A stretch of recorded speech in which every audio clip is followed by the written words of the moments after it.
15 dias, entre eles uma criança de 8 anos.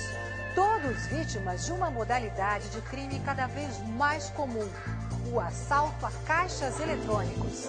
Os assaltos a banco diminuíram. Agora o alvo preferencial dos criminosos são os caixas eletrônicos. Você vai ver na reportagem da semana. Ações rápidas e coordenadas, que mais parecem ataques terroristas. Destruição, prejuízo e morte. Acompanhe a ação desses ladrões em Hortolândia, interior de São Paulo. Madrugada de terça-feira. Clientes e funcionários deste posto de combustível são dominados. O ladrão, que está com a mochila, coloca os explosivos no caixa. Em seguida, se afasta. Outro assaltante avisa que a explosão vai acontecer.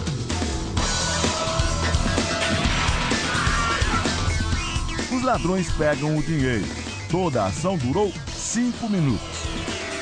Cerca de R$50 mil estavam no cofre, mas todo o dinheiro deve ter sido danificado por causa do sistema de segurança do caixa eletrônico que mancha as notas. Essas imagens, obtidas com exclusividade pelo jornalismo da Record, mostram um assalto ao caixa eletrônico de um posto de gasolina na madrugada de 28 de abril. Zona Leste de São Paulo, 2h38 da manhã. O assaltante entra por uma pequena abertura e força a porta de aço para ajudar o comparsa.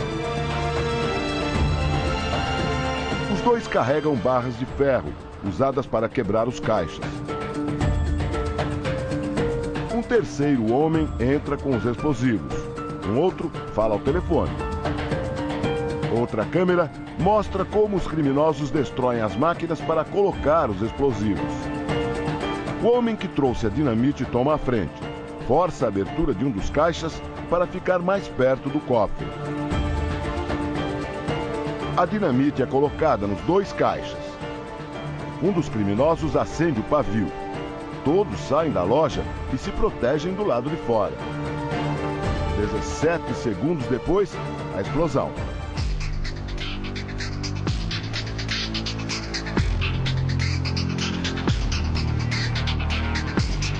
O impacto destrói tudo, inclusive a câmera de segurança. A ação toda durou pouco mais de 4 minutos. Os ladrões fugiram com o dinheiro. A polícia não divulgou o valor roubado. A maioria dos assaltos acontece durante a madrugada, quando os estabelecimentos que possuem caixas eletrônicos já estão fechados. Nem sempre é assim. Um assalto na tarde do último dia 15 terminou de forma trágica neste supermercado da Zona Sul de São Paulo. Um funcionário fazia manutenção em 2 caixas eletrônicos que estavam ali. 2 seguranças estavam aqui com ele. Um terceiro estava ali na frente. De repente, 7 ou 8 homens armados com fuzis chegaram e já foram atirando. Um garoto que saía de casa, veja só. Ele saiu aqui da casa dele de bicicleta, foi atingido por um tiro de fuzil na cabeça e morreu na hora. A mãe do menino, que tinha apenas 8 anos, não quer mostrar o rosto. Ela estava em casa no momento do assalto. Você escutou todos aqueles tiros, né? Escutei. Comecei a gritar, desesperada, como toda mãe. E vi meu filho caído lá, um buraco na cabeça. As lembranças de Michael Vitor estão por toda a parte. A mãe não consegue conter o choro e a revolta pelo que aconteceu. É a lembrança que eu mais tenho dele. Quando ele colocava a roupinha do Homem-Aranha dele e ficava aqui brincando sozinho. É muito cruel, gente. É uma ferida que não vai cicatrizar nunca. Eu só quero mesmo justiça, que seja feita. Justiça é o que também quer a família do vendedor de milho, Geraldo Lourenço. Ele foi morto na terça-feira, 26 de abril, durante uma troca de tiros entre policiais e criminosos que tentaram assaltar um caixa eletrônico dentro de um clube na Zona Sul de São Paulo. Meu irmão está sendo julgado como bandido e ele não é bandido. Nunca foi bandido. As câmeras de segurança registram a entrada dos assaltantes. Depois de pular o portão, o primeiro cobre o rosto. Ele está armado com uma pistola e é seguido por 2 comparsas. Minutos depois, os 3 voltam. Eles foram informados de que a polícia já havia sido chamada e pulam o portão para sair. Nas imagens, vários carros da polícia passam pela avenida. Começa a perseguição e a troca de tiros. Segundo a polícia, além dos 3 criminosos que entraram no clube, pelo menos mais 7 davam apoio do lado de fora. Os assaltantes fugiram nesta direção. A 2 quadras daqui, novas trocas de tiros. 2 PMs ficaram feridos e 2 assaltantes foram baleados e morreram logo depois.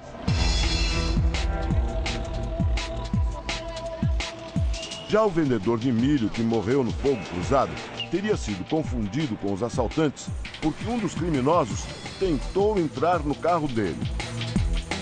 O cunhado conta que Geraldo trabalhava há 15 anos na porta de um hospital perto do clube. A vida dele é essa rotina aí, né? Ele saía de madrugada, ia buscar o milho no Parque Dom Pedro e carregar um botijão no carro, né? E cozinhava o milho e vendia pro pessoal ali no servidor ali. No hospital? É, no hospital.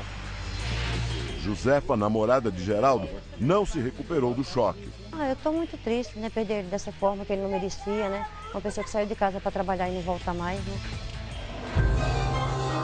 No início de abril, uma outra troca de tiros entre policiais e assaltantes de caixa eletrônico provocou a morte de mais um inocente em São Paulo. Desta vez, um policial militar.